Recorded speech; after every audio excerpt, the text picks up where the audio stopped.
జై యాదవ్, జై యాదవ్. ఈ రోజు ఈ సమావేశానికి ఇచ్చేసిన మా యాదవ్ సోదరులందరికీ పేరు పేరున హృదయపూర్వక నమస్కారాలు.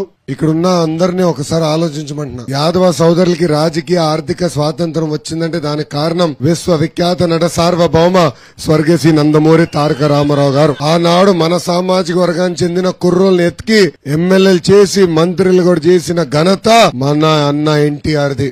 ఇక్కడ మీరందరూ ఆలోచించాలా. బాబు గారు ముఖ్యమంత్రి ఉన్న 5 సంవత్సరాల్లో ఆర్థిక శాఖ మంత్రి యనమల రామకృష్ణ గారు. ఇప్పుడు ఆర్థిక శాఖ మంత్రి ఎవరండి? బుగ్గన రాజేంద్రనాథ్ రెడ్డి గారు. చంద్రబాబు నాయుడు గారు ఉన్నప్పుడు టీటీడీ చైర్పర్సన్ ఎవరండి? గుత్తా సుధాకర్ యాదవ్ గారు.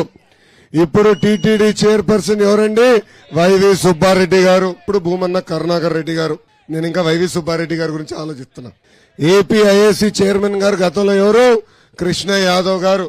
ఇప్పుడు అదే ఏపీఐఏసీ చైర్మన్ ఎవరు? జబర్దస్త్ ఆంటీ. తుడా చైర్పర్సన్ నరసింహ యాదవ్ గారికి ఆనాడు తెలుగుదేశం పార్టీ ఇస్తే ఇప్పుడు ఏకంగా చెవిరెడ్డి భాస్కర్ రెడ్డి కొడుక్కి తుడా చైర్పర్సన్ కూడా ఇస్తాం జరిగింది. ఇంకా బీద రవిచంద్ర యాదవ్ గారిని ఆనాడు ఎమ్మెల్సీ చేశాం. ఇంకో పక్కన రాయలసీమ ప్రాంతానికి చెందిన తిప్పేస్వామి గారిని కూడా ఆనాడు ఎమ్మెల్సీ చేస్తాం జరిగింది. మన సామాజిక వర్గానికి చెందిన ఏకైక వ్యక్తి లోక్సభలో అడుగుపెట్టారు. అది కూడా ఆనాడు తెలుగుదేశం పార్టీ రెడ్డి గారిని లోక్సభ కూడా పంపిస్తాం జరిగింది. అందుకే ఇక్కడున్న యాదవ్ సోదరులు కూడా హామీ ఇస్తున్నా, మళ్ళీ 2024 ఎన్నికల్లో లోక్సభకి మళ్ళీ మన యాదవ సోదరులు కూడా పంపించే బాధ్యత నేను వ్యక్తిగతంగా తీసుకుంటా. అది రాజకీయంగా. ఇంకా ఆర్థికంగా కూడా మనం ఆడుకోవాలా. చంద్రబాబు నాయుడు గారు ముఖ్యమంత్రిగా ఉన్నప్పుడే యాదవ సోదరులకి ప్రత్యేక కార్పొరేషన్ ఏర్పాటు చేశాం, నిధులు కేటాయించాం. యాదవ సోదరుల అభివృద్ధి కోసం ఆనాడు నిధులు ఖర్చు పెట్టాం. ఆదరణ పథకం ద్వారా 90% సబ్సిడీ ద్వారా గొర్రెలు కొనాలంటే సబ్సిడీ ఇచ్చాం. గొర్రెలు కావాల్సిన ఫీడ్ అందజేశాం, మందులు కూడా సబ్సిడీ ద్వారా అందజేశాం. ఆనాడు గోపాల మిత్రులు నియమించి ఆవులు బర్రెలకి ఏమైనా ఇబ్బంది ఉంటే గోపాల మిత్రులు పరిగెత్తుకుంటూ వచ్చే పరిస్థితి. పాదయాత్ర చేస్తుంటే అడుగడుగునా చెప్పారు, అన్నా పవిత్రమైన కార్యక్రమం గోపాల మిత్ర, ఆ కార్యక్రమాన్ని కూడా ఈ ప్రభుత్వం రద్దు చేసిందని. పాపం గోపాల మిత్రకి ఎక్కడ జీతాలు వచ్చే పరిస్థితి లేదు. గతంలో మన ఆవు దగ్గినా తుమ్మినా గోపాల మిత్రులు పరిగెత్తుకుంటూ వచ్చే పరిస్థితి. ఇప్పుడు వెటనరీ డాక్టర్ రావాలంటే దాదాపు 2000 రూపాయలు ఖర్చు పెట్టే పరిస్థితి. ఇంకేమనంటే 0.5%, 0.5%, 2% మంత్రి గతంలో అనేక సెటైర్లు ఇస్తారు. ఎవరైనా పేరు ఆయన పేరేంటి? అనిల్ కుమార్ యాదవ్ గారు. ఇరిగేషన్ శాఖ మంత్రిగా చేశాడు, అనేక సెటైర్లు వేశాడు.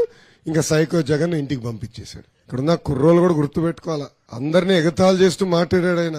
చంద్రబాబు నాయుడు గారు కూడా ఎగతాళి చేస్తూ మాట్లాడాడు ఆయన. ఇప్పుడు ఏమైంది ఆయన పరిస్థితి? ఇది psycho Jagan policy, use and throw policy. ఇది జరుగుతుంది ఈ రోజు. ఇంకా అతనికి టికెట్ కూడా ఇచ్చే పరిస్థితిలో ఈ సైకో జగన్ లేదు. అయిపోయింది, అది కూడా అయిపోయింది. 82 మంది మార్చుతా ఉన్నారు కదా, దాంట్లో ఈయన చీటీ కూడా చిరిగిందంట. సో ఉన్న కొంతమంది పదవులు కూడా పీకి వదలు పడేస్తున్నాడు. ఆర్థికంగా రాజకీయంగా నాడు నేడు ఎప్పుడు యాదవ సోదరులకు అండగా నిలబడింది మన పసుపు జెండా. ఇక్కడ యాదవ సోదరులు కూడా చెప్తున్నా, పట్టండి, మన ప్రభుత్వం వస్తుంది. దామాషా ప్రకారం కార్పొరేషన్ నిధులు కేటాయించి మన అభివృద్ధి కోసం ఆ నిధులు ఖర్చు పెట్టే బాధ్యత వ్యక్తిగతంగా మేము తీసుకుంటాం అన్న. ఇక్కడ ఆలోచించుకోవాలి. ఇంకోటి, తెలుగుదేశం పార్టీకి చెందిన యాదవ నాయకులందరిపైన కేసులు పెట్టారు. పల్లా శ్రీనివాస్ గారు పెద్ద ఎత్తున పోరాడినందుకు ఏకంగా ఆయన కమర్షియల్ బిల్డింగ్ కూడా పగలగొట్టించాడు ఈ సైకో జగన్. అంటే మన తరపున పోరాడకూడదా? మన తరపున ప్రశ్నలు అడగకూడదా? పల్లా శ్రీనివాస్ గారు చేసిన తప్పేంటి? ప్రశ్నిస్తాం. ఈ ప్రభుత్వాన్ని నిలదీస్తాం. అన్ని పర్మిషన్లు ఉన్న బిల్డింగ్ పగలగొట్టారు. ఇంకా యనమల రామకృష్ణ గారు పెళ్లికి వెళ్ళినందుకు SC ST కేసు పెట్టారు యనమల గారి పైన. ఇంకా బీద రవిచంద్ర యాదవ్ గారి పైన కేసులు పెట్టారు. సో మన తరపున పోరాడుతున్న తెలుగుదేశం పార్టీ యాదవ్ నాయకుల పైన దొంగ కేసులు పెట్టి ఇబ్బంది పెడుతుంది ఈ ప్రభుత్వం. కానీ తెలుగుదేశం పార్టీ యాదవ్ నాయకులందరూ ఒకటే అన్నారు, మనం తగ్గేదే లేదు. ఏనా యనమల గారు ఏమైనా తగ్గారా? బీదన్న ఏమైనా తగ్గాడా? పల్లన్న ఏమైనా తగ్గాడా? రూట్ మార్చాడా? భయం మన బయటలోనే లేదు. ప్రజల తరపున నిరంతరం పోరాడారు.